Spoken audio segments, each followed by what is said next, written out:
Benoît Josserand, bonjour. Vous êtes avec votre mère le patron du Café Le Jura, bien connu, bouchon bien connu à Lyon. Et vous êtes aussi le président de l'association des bouchons lyonnais. Moi, je voudrais savoir, c'est quoi un bouchon lyonnais? Un bouchon lyonnais, on va faire simple, c'est un établissement typique et représentatif de la gastronomie lyonnaise avec la présence d'un bar physique bien matérialisé, un patron avec son caractère qui plaît ou qui déplaît et les plats typiques que l'on trouve à Lyon, gâteau de foie de volaille, andouillette, quenelle et puis le plus important, une certaine mixité sociale dans la clientèle et une certaine proximité entre tous les clients et le patron.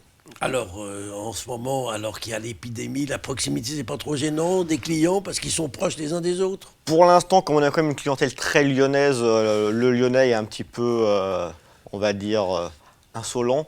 Il se mélange pour l'instant. On ne ressent pas trop de pénibilité par rapport à cette crise. Alors, je voudrais savoir la différence entre votre association et d'autres associations, parce que j'ai vu qu'il y en avait une qui s'appelait les Authentiques Bouchons Lyonnais. Alors vous n'êtes pas authentiques? Alors, nous, déjà, on est Vous vous battez entre vous, les Non, associations? non, il y a eu quelques petites dissensions. Il me semble, hein. Maintenant tout s'aplanit. Notre association, en fait, elle a été voulue et poussée par la Chambre de commerce et l'Office de tourisme. Afin d'être pas une association de copains, mais d'avoir des choses assez transparentes, il faut répondre à une audit indépendante pour pouvoir adhérer à notre association. Alors, quelles sont les conditions? J'imagine que les conditions, vous avez dit tout à l'heure, faut un bar. Est-ce que ça, c'est dans les conditions? En fait, on a une charte et alors il y a une charte qui prend en compte beaucoup déjà la qualité culinaire. Il faut par exemple 80% minimum de produits frais travaillés sur place. Après, on a également les critères architecturaux, plus ou moins l'ancienneté d'un décor, des nappes à carreaux ou pas à carreaux, la présence d'un bar. Enfin, tout ça fait partie vraiment d'une charte définie et qui est auditée, avec des critères plus ou moins importants qui sont notés. Alors, quand on va dans le vieux Lyon, il y a des restos et on voit un bouchon lyonnais. Ça semble pas vraiment correspondre aux critères que vous venez de me donner. Aujourd'hui, tout le monde peut mettre sur sa porte bouchon lyonnais. Parce que c'est pas protégé. Parce que c'est un terme générique comme Weinstube en Alsace, Bounia à Paris, pizzeria, c'est pas protégé. Tout le monde peut mettre pizzeria sur sa devanture. Bouchon lyonnais, c'est pareil. Après, on va dire, à Lyon, on est une ville d'épicuriens, les Lyonnais connaissent leur bon bouchon. Chaque Lyonnais sait dans quel bouchon il veut aller. Après, c'est surtout à destination des touristes qu'on a voulu faire cette association pour qu'ils aient un petit peu un visuel rassurant pour eux et qu'ils repartent de Lyon avec une bonne image de notre gastronomie et de notre accueil. Alors, vous avez parlé du gâteau de foie. Quels sont les grands plats typiques? Est-ce que chaque bouchon a son plat typique ou alors c'est d'une façon générale la cuisine que faisaient les mères lyonnaises Alors, autrefois? on va dire que chaque bouchon a un petit peu son plat signature. Après, chez un peu tout le monde, on retrouve les mêmes plats, que ce soit le gâteau de foie de volaille, l'andouillette, Le poulet au tablier de vinaigre, sapin. on trouve pas ça partout. Si, il y a encore la Vuccelea, qui maintenant s'appelle la mère Léa, qui fait toujours le poulet au vinaigre.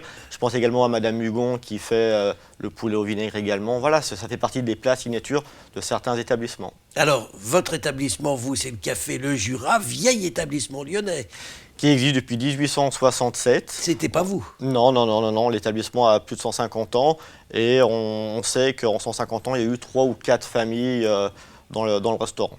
Et vous, votre père, votre mère avait pris ce restaurant il y a combien? En 74. En 74, ça 14. fait déjà un petit moment. Ça fait un petit bout de temps que la mère est en cuisine et elle y est bien encore pour l'instant. Voilà. Alors, qui est-ce qui cuit le plus entre vous et votre mère, Brigitte?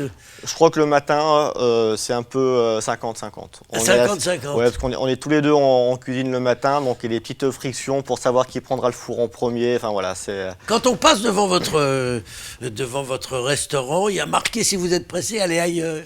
Ben, ma mère est toute seule en cuisine pendant le service. On cuisine encore comme elle cuisinait en 74, donc elle prend le temps de faire les choses. Il y a beaucoup de cuisson en minutes. Et les gens, ils ne comprennent pas que quand il y a la salle, il y a 30 couverts dans la salle.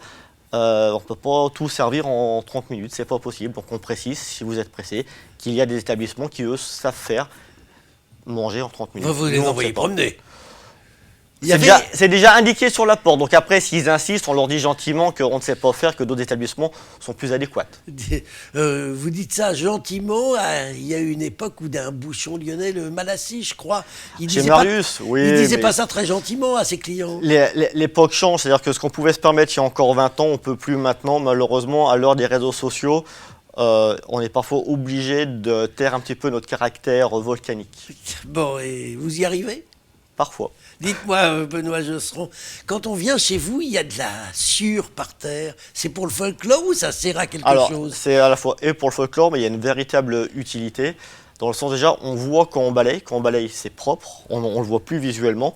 Ensuite, moi, toutes mes livraisons se font par la porte du restaurant. Si je mets pas de sueur, j'aurais un sol qui serait noir des chariots des livreurs.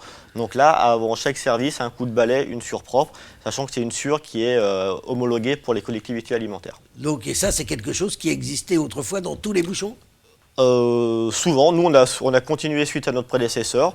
Il y a encore beaucoup de boucheries également qui se servent et qui mettent de la sueur au sol. Donc tant qu'elle est agréée et normée, on peut.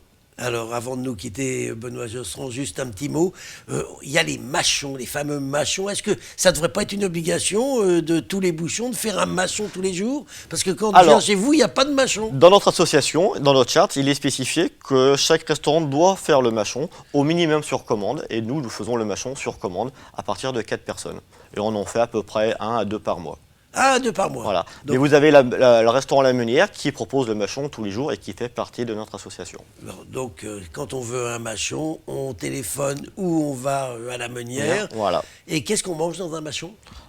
De la cochonaille, ça peut être une petite salade de lentilles en entrée juste pour se mettre en bouche. Émoustiller les papilles, puis après un saucisson chaud aux pommes vapeur, une cervelle de canut, un bon pot de Beaujolais ou de Côte-du-Rhône et voilà. Bon, eh ben, on vous souhaite longue vie à ces bouchons lyonnais qui font quand même partie de la tradition culinaire locale. Et puis on espère que le coronavirus ne va pas trop gêner votre activité et va pas trop gêner notre possibilité de fréquenter vos établissements. Benoît Josserand, je vous remercie. Merci.